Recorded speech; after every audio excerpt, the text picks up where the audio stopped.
Hello humans and welcome back to DC Universe Online.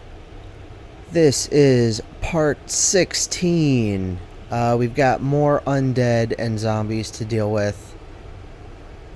I would really like to just kinda unlicense this video and play Don't Fear the Reaper all the way through.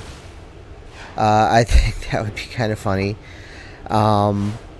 But I actually have stuff to talk about, so it's been quite a while since my last video, and I did that on purpose. I was waiting for all the movies to come out so that I could talk about them here.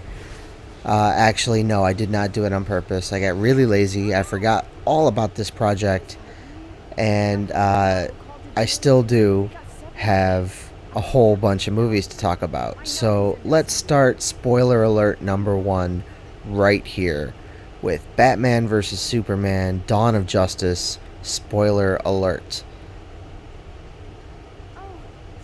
Still here? Okay, Batman vs. Superman, I thought was a pretty good movie. I thought it was entertaining.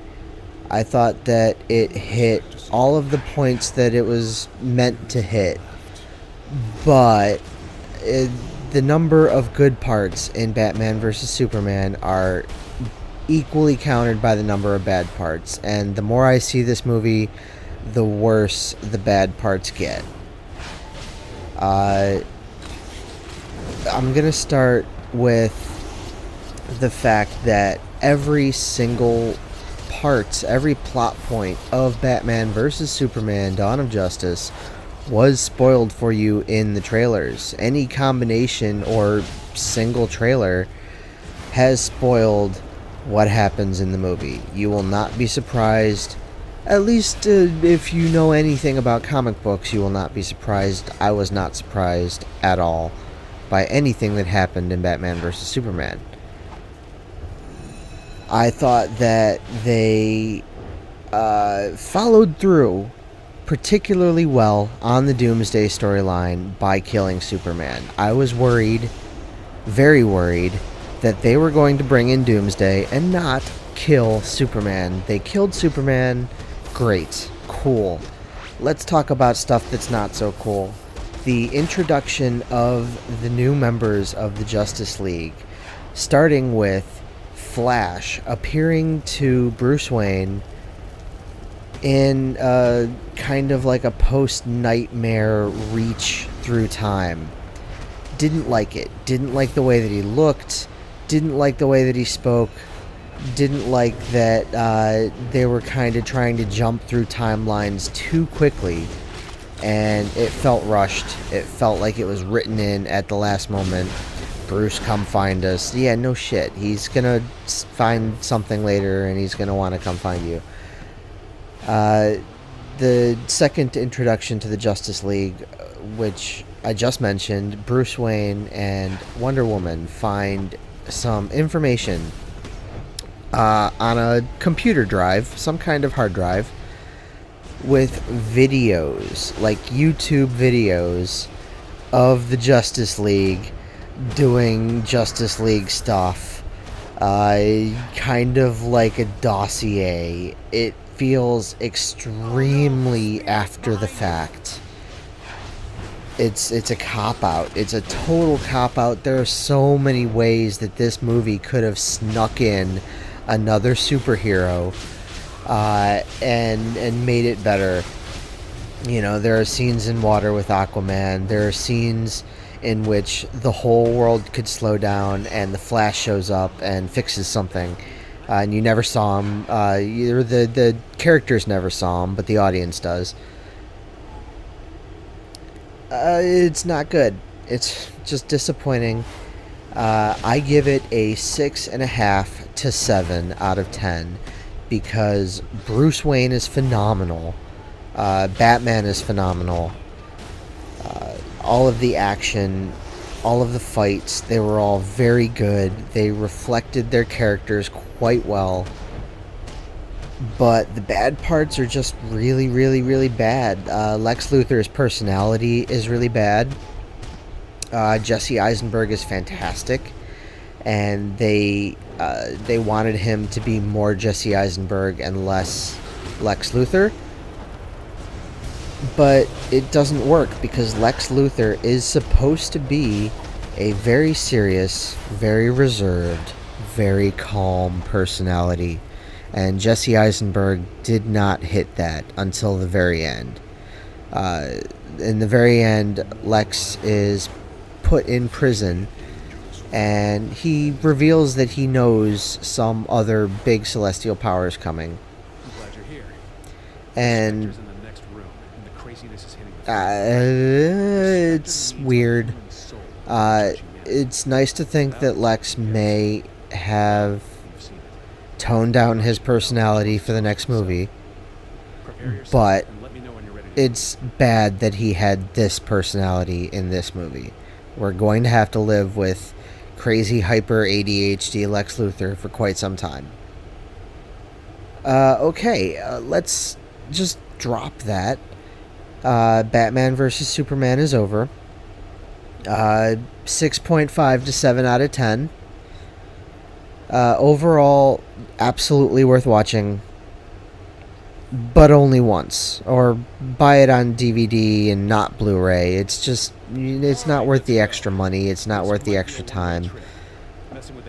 I hear that there is additional content to come, and I'm looking forward to it. I absolutely will watch more of this stuff because it's canon in the universe now. Next, spoiler alert for X-Men Apocalypse. Right off the bat, I will also say that this gets a 6.5 to 7.5 out of 10, somewhere in between that 1 point range. It's better than I expected. I expected it to be absolutely campy and a total cop-out and for nothing to matter, and it kind of did that in parts. Let me start from the beginning. X-Men Apocalypse spoilers start now.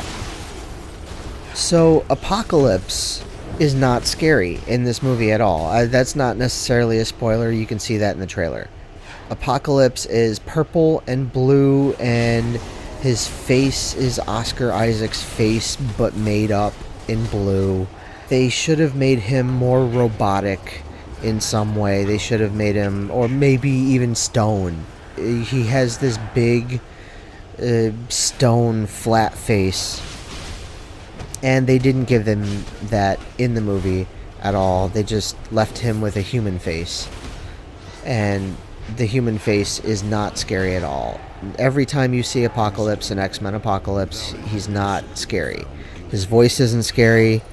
The things he does are scary, but it's kind of overridden by this sense of, it doesn't feel like Apocalypse. It doesn't feel like the mutant that you thought he was. They show a clip in the trailer of him getting larger and smashing Professor X into the ground. I'm going to spoil something and tell you that that doesn't happen in real life. That happens in Professor X and Apocalypse's head. And it should have happened in real life, because that's something that Apocalypse did. Apocalypse got big. I'm also extremely disappointed by 2 of the 4 Horsemen.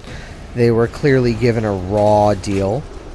They didn't talk a whole lot. They were there for eye candy, for 2 extra NPCs and a boss fight. That's all that Psylocke and Angel were in the movie for. They spoke very little. They were just there to fight. And it's a bummer, because I like Olivia Munn and I wanted her to have a good role, and she fought a little bit and had like 2 lines, and that's it. That's all for Olivia Munn. Lots of CGI, lots of stunt work. I don't know if her stunt double did that work or if she did that work, but there was a lot of stunt work. For Psylocke and Angel, that's all it was. It was very bad. They focused more on Storm and Magneto, and they kind of drove Storm and Magneto at you very hard. None of the other ones were as special as Storm and Magneto. And Jubilee in this movie gets an extremely raw deal. I've seen interviews with her, and she seemed to think before the movie came out that she was in the movie a lot more. I can imagine her disappointment when she went to the premiere and saw the final cut, and she was laying on the grass of the X-Mansion for 3/4 of the movie. She got nothing. She went to the mall with Cyclops, and she had a few good lines, and she looked amazing. But she didn't have a good part in this movie, unfortunately. What else can I throw out there about X-Men Apocalypse? It was nice. It was a good resolution to the Apocalypse story. The main cast, the acting was good. The Cyclops and Jean Grey and Nightcrawler. Storm's acting was good. Quicksilver had a fantastic scene. Best scene of the movie. That being said, the scene that Quicksilver is in, where he is speeding through the mansion and time is slowed down, I believe that scene could have been a lot better if it was actually a little faster. The super slow-mo thing is getting a little bit played out, and Quicksilver is supposed to be fast. So if that Quicksilver scene, which took 5 minutes to complete, only took 2.5 minutes, I don't think anyone would have complained, and I think everyone would have caught the nuances, and I think it would have been equally, if not more, enjoyable. Oscar Isaac's acting wasn't really acting so much. He couldn't do a whole lot. His face should have been CGI'd into stone, I think, and that would have made the role better. But the actors are good. Fassbender and what's his name from Wanted, McAvoy. Fassbender and McAvoy, they did well. They owned their roles, and they did really well. And the movie did have some big, huge consequences and some big, huge leaps of progress in the storylines. So you can expect more storylines. The movie did pretty terribly in the box office, so we'll see what happens. That's all I have time for, guys. We just beat Eclipso. I will see you with the next video very shortly, and have a nice day.